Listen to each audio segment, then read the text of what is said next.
साहित्य दर्पण में आप सभी का स्वागत है। आज सुनिए जयशंकर प्रसाद की लिखी कहानी पुरस्कार। स्वर शेफाली कपूर का है। तो आइए सुने कहानी पुरस्कार। आद्रा नक्षत्र।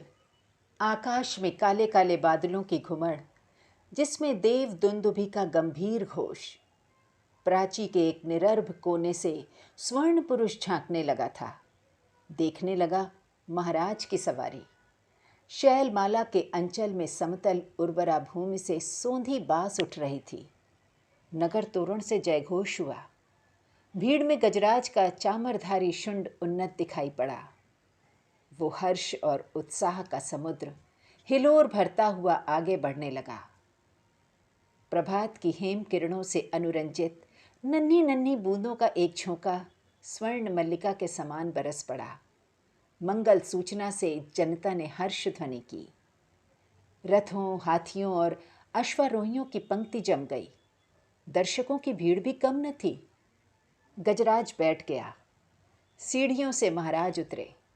सौभाग्यवती और कुमारी सुंदरियों के दो दल आम्र पल्लवों से सुशोभित मंगल कलश और फूल, कुमकुम और खीलों से भरे थाल लिए मधुर गान करते हुए आगे बढ़े। महाराज के मुख पर मधुर मुस्कान थी। पुरोहित वर्ग ने स्वस्त्ययन किया। स्वर्ण रंजित हल की मूठ पकड़कर महाराज ने जुते हुए सुंदर पुष्ट बैलों को चलने का संकेत किया। बाजे बजने लगे। किशोरी कुमारियों ने खीलों और फूलों की वर्षा की। कौशल का यह उत्सव प्रसिद्ध था। एक दिन के लिए महाराज को कृषक बनना पड़ता। उस दिन इंद्र पूजन की धूमधाम होती, गोठ होती। नगर निवासी उस पहाड़ी भूमि में आनंद ही आनंद मनाते।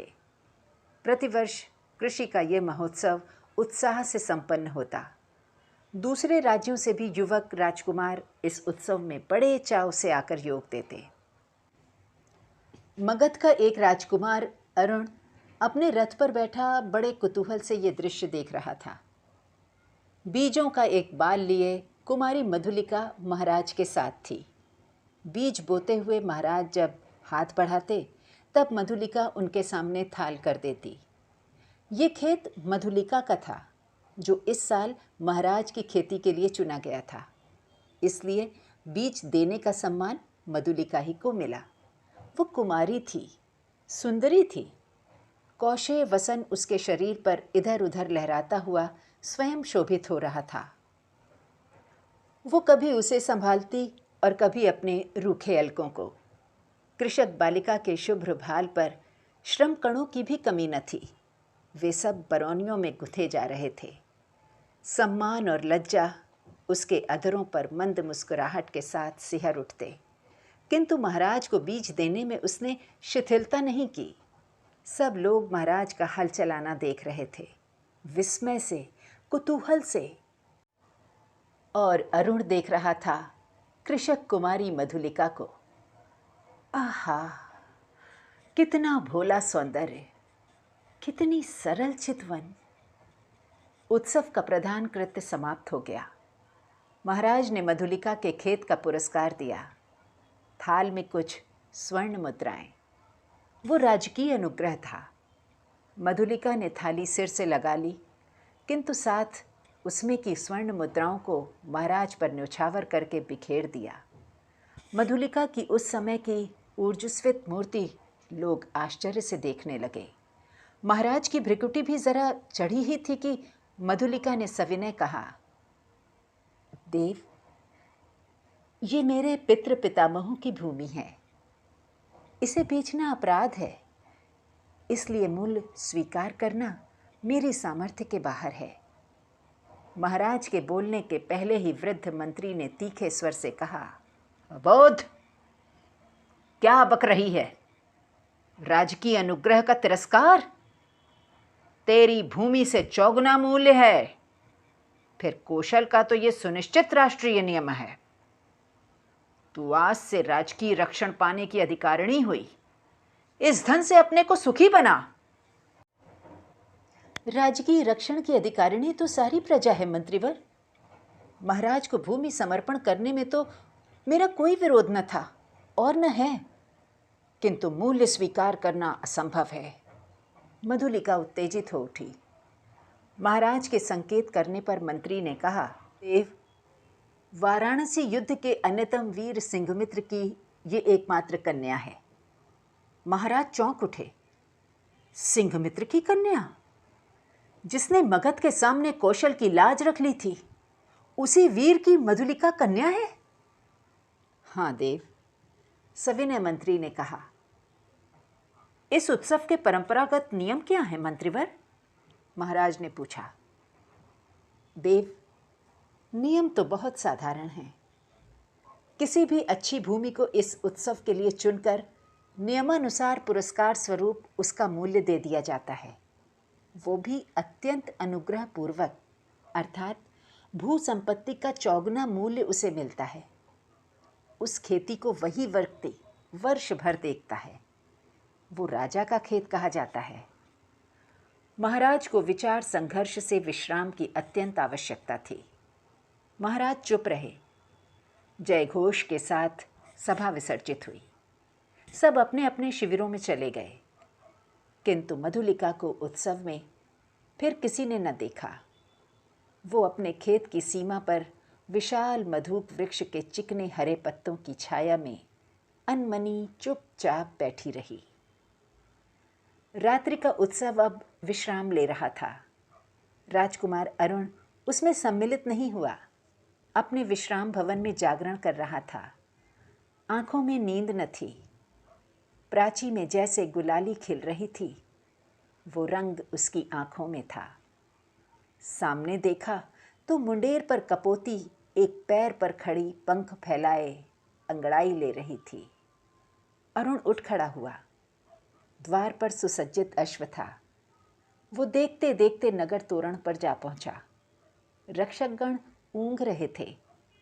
अश्व के पैरों के शब्द से चौंक उठे। युवक कुमार तीर सा निकल गया। सिंधु देश का तुरंग प्रभात के पवन से पुलकित हो रहा था। घूमता घूमता अरुण उसी मधुप वृक्ष के नीचे पहुंचा, जहां मधुलिका अपने हाथ पर सिर धरे हुए खिन्न निद्रा का सुख ले रही थी। अरुण ने देखा, एक छिन्न माधवी लता वृक्ष की शाखा से च्युत होकर पड़ी है। सुमन मुकुलित, भ्रमर निस्पंद थे। अरुण ने अपने अश्व को मौन रहने का संकेत किया, उस सुषमा को देखने के लिए। परंतु कोकिल बोल उठा, जैसे उसने अरुण से प्रश्न किया, छी, कुमारी के सोए हुए सौंदर्य पर दृष्टिपात करने वाले धृष्ट, तुम कौन?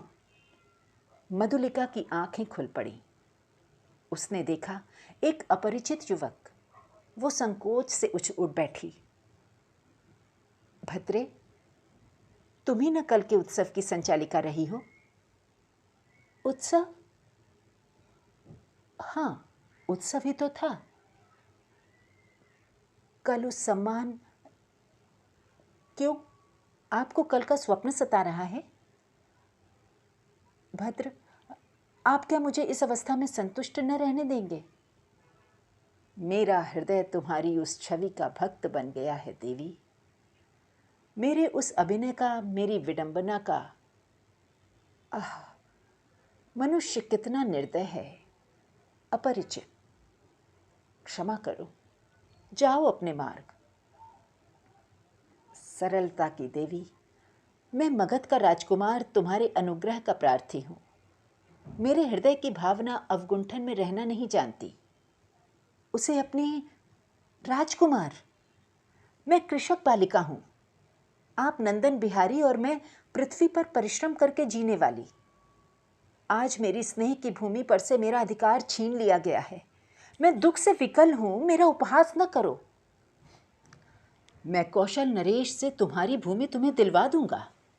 नहीं, वो कौशल का राष्ट्रीय नियम है। मैं उसे बदलना नहीं चाहती, चाहे उससे मुझे कितना ही दुख हो। तब तुम्हारा रहस्य क्या है? ये रहस्य मानव हृदय का है, मेरा नहीं।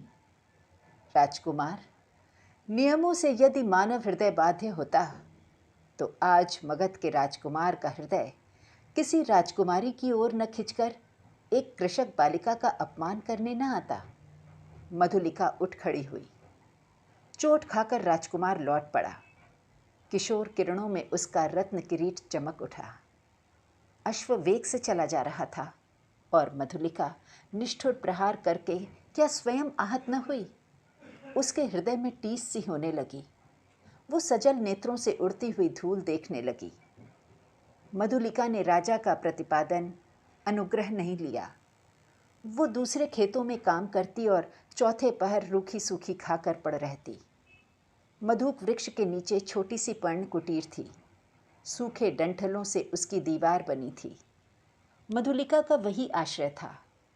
कठोर परिश्रम से जो रूखा अन्न मिलता, वही उसकी सांसों को बढ़ाने के लिए पर्याप्त था। दुबली होने पर भी उसके अंग पर तपस्या की कांति थी। आसपास के कृषक उसका आदर करते। वो एक आदर्श बालिका थी। दिन, सप्ताह, महीने और वर्ष बीतने लगे। शीतकाल की रजनी, मेघों से भरा आकाश जिसमें बिजली की दौड़ धूप। मधुलिका का छाजन टपक रहा था। ओढ़ने की कमी थी। वो ठिठुर कर एक कोने में बैठी थी। मधुलिका अपने अभाव को आज बढ़ाकर सोच रही थी। जीवन से सामंजस्य बनाए रखने वाले उपकरण तो अपनी सीमा निर्धारित रखते हैं, परंतु उनकी आवश्यकता और कल्पना भावना के साथ बढ़ती घटती रहती है। आज बहुत दिनों पर उसे बीती हुई बात स्मरण हुई। 2 नहीं, 3 वर्ष हुए होंगे। इसी मधुक के नीचे प्रभात में तरुण राजकुमार ने क्या कहा था? वो अपने हृदय से पूछने लगी। उन चाटुकारी के शब्दों को सुनने के लिए उत्सुक थी। उत्सुक सी वो पूछने लगी, क्या कहा था? क्या कहा था? दुख दग्ध हृदय उन स्वप्न सी बातों को स्मरण रख सकता था? और स्मरण ही होता तो भी कष्टों की इस काली निशा में वो कहने का साहस करता? हाय रे विडंबना! आज मधुलिका उस बीते हुए क्षण को लौटा लेने के लिए विकल थी। दारिद्र्य की ठोकरों ने उसे व्यथित और अधीर कर दिया है। मगध की प्रासाद माला के वैभव का काल्पनिक चित्र उन सूखे डंठलों के रंध्रों से नभ में बिजली के आलोक में नाचता हुआ दिखाई देने लगा। खिलवाड़ी शिशु जैसे श्रावण की संध्या में जुगनू को पकड़ने के लिए हाथ लपकाता है, वैसे ही मधुलिका मन ही मन कर रही थी। अभी वो निकल गया। वर्षा ने भीषण रूप धारण किया। गड़गड़ाहट बढ़ने लगी। ओले पड़ने की संभावना होने लगी। मधुलिका अपनी जर्जर झोपड़ी के लिए कांप उठी। सहसा बाहर कुछ शब्द हुआ। कौन है यहाँ? पथिक को आश्रय चाहिए। मधुलिका ने डंठलों का कपाट खोल दिया। बिजली चमक उठी। उसने देखा एक पुरुष घोड़े की डोर पकड़े खड़ा है। सहसा वो चिल्ला उठी, राजकुमार! राजकुमार! मधुलिका! आश्चर्य से युवक ने कहा। एक क्षण के लिए सन्नाटा छा गया।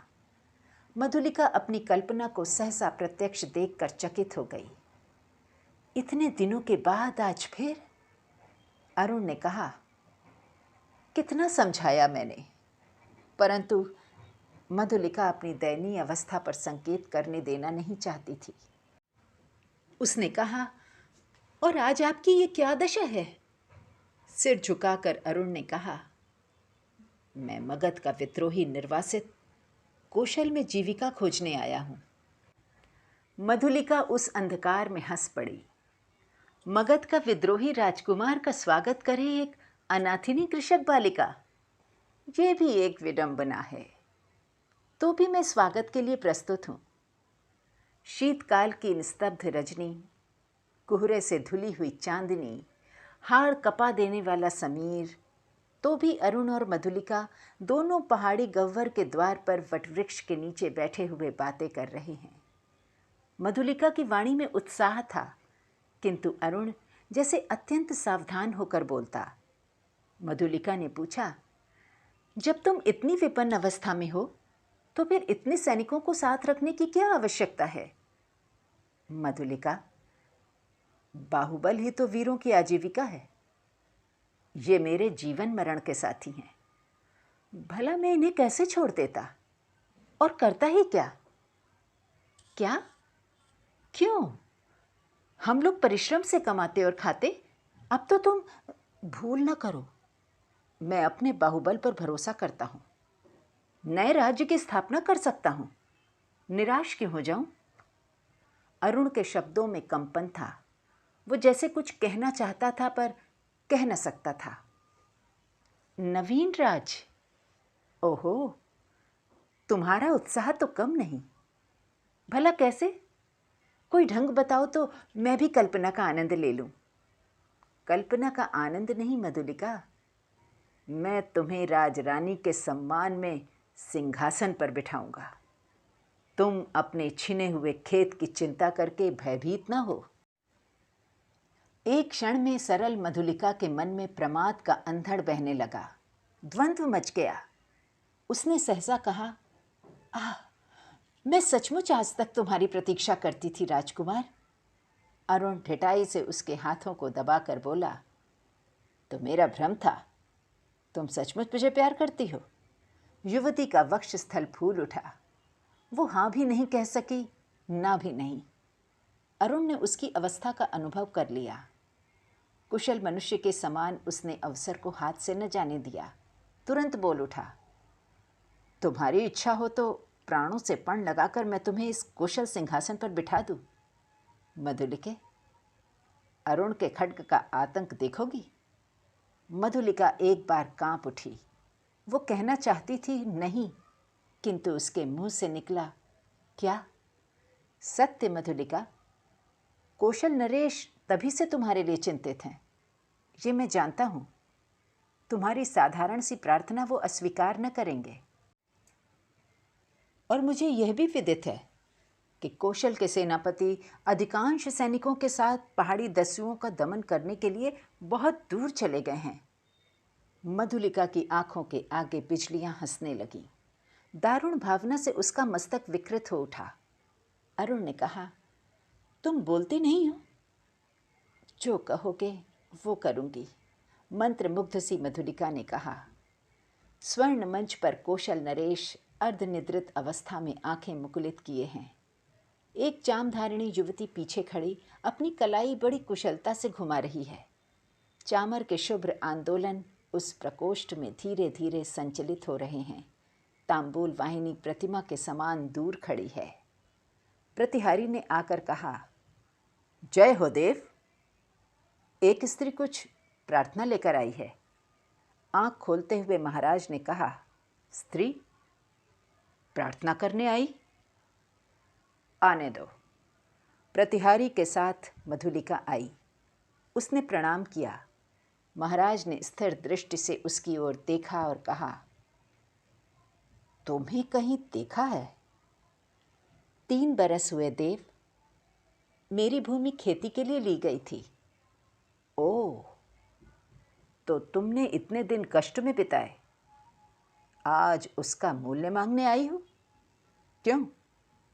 अच्छा, तुम्हें मिलेगा। प्रतिहारी? नहीं महाराज, मुझे मूल्य नहीं चाहिए। मूर्ख, फिर क्या चाहिए? उतनी ही भूमि, दुर्ग के दक्षिणी नाले के समीप की जंगली भूमि। वहीं मैं अपनी खेती करूंगी। मुझे एक सहायक मिल गया है। वो मनुष्यों से मेरी सहायता करेगा। भूमि को समतल भी बनाना होगा। महाराज ने कहा, कृषक बालिके, वो बड़ी ऊबड़ खाबड़ भूमि है। तिस पर वो दुर्ग के समीप एक सैनिक महत्व रखती है। तो फिर निराश लौट जाऊं?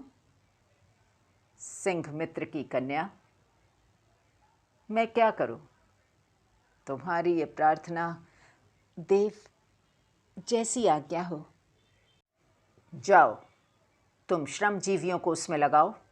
मैं अमात्य को आज्ञा पत्र देने का आदेश करता हूँ।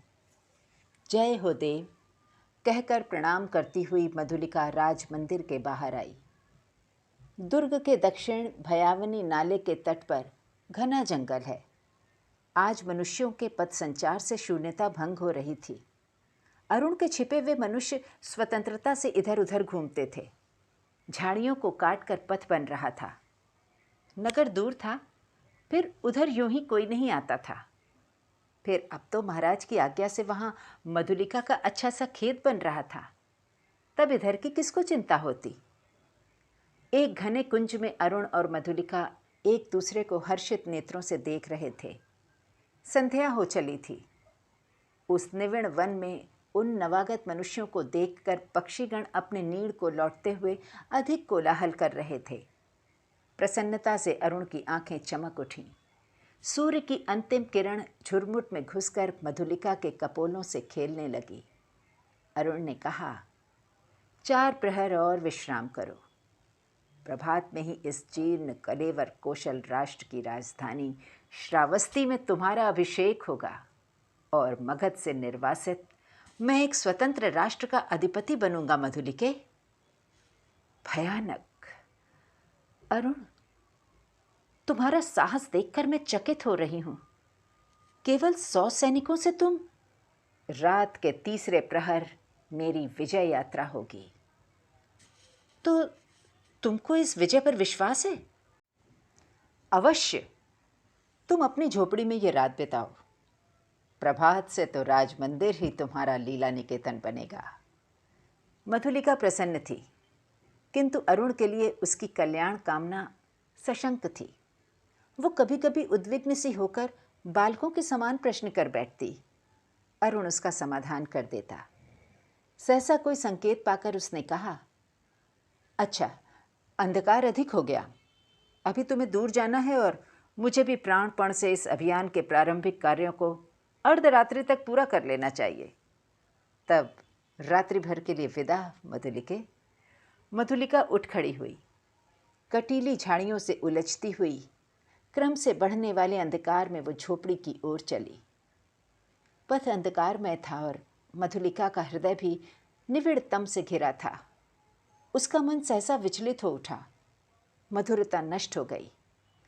जितनी सुख कल्पना थी वो जैसे अंधकार में विलीन होने लगी। वो भयभीत थी। पहला भय उसे अरुण के लिए उत्पन्न हुआ। यदि वो सफल न हुआ तो? फिर सहसा सोचने लगी, वो क्यों सफल हो? श्रावस्ती दुर्ग एक विदेशी के अधिकार में क्यों चला जाए? मगध का चिर शत्रु, ओह, उसकी विजय।